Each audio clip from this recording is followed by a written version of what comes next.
Depuis 4 mois, c'est ici qu'il passe ses journées. Steve Le Gall, gardien de but remplaçant de la Duchère, est à la ville, coach professionnel. Son travail aider les chefs d'entreprise dans la gestion du personnel. Comment motiver ses collaborateurs pour réussir un objectif ou comment les motiver en situation de crise, surtout actuellement par rapport à la crise que l'on vit. Voilà, c'est comment les garder concernés dans l'entreprise. Jusqu'ici, le gardien de but ressemble donc à n'importe quel amateur qui s'apprête à jouer le match de sa vie. Sauf que dans les faits, Steve Le Gall a passé 11 ans au centre de formation de l'Olympique Lyonnais et 8 ans comme footballeur professionnel en National et CFA.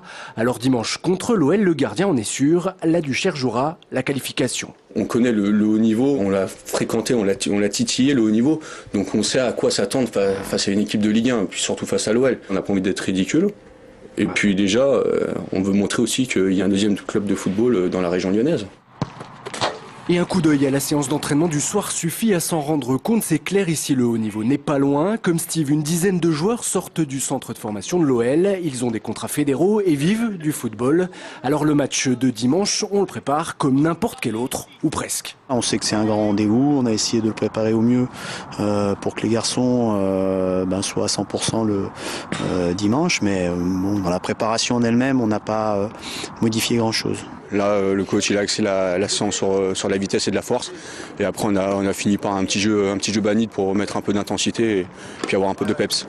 Dimanche à Gerland, l'OL est donc prévenu. Les Duchérois et Steve Le Gall ne seront pas impressionnés. Seule différence peut-être dès lundi, qu'il gagne ou qu'il perde. Le gardien de but rangera ses gants et mettra son costume de ville.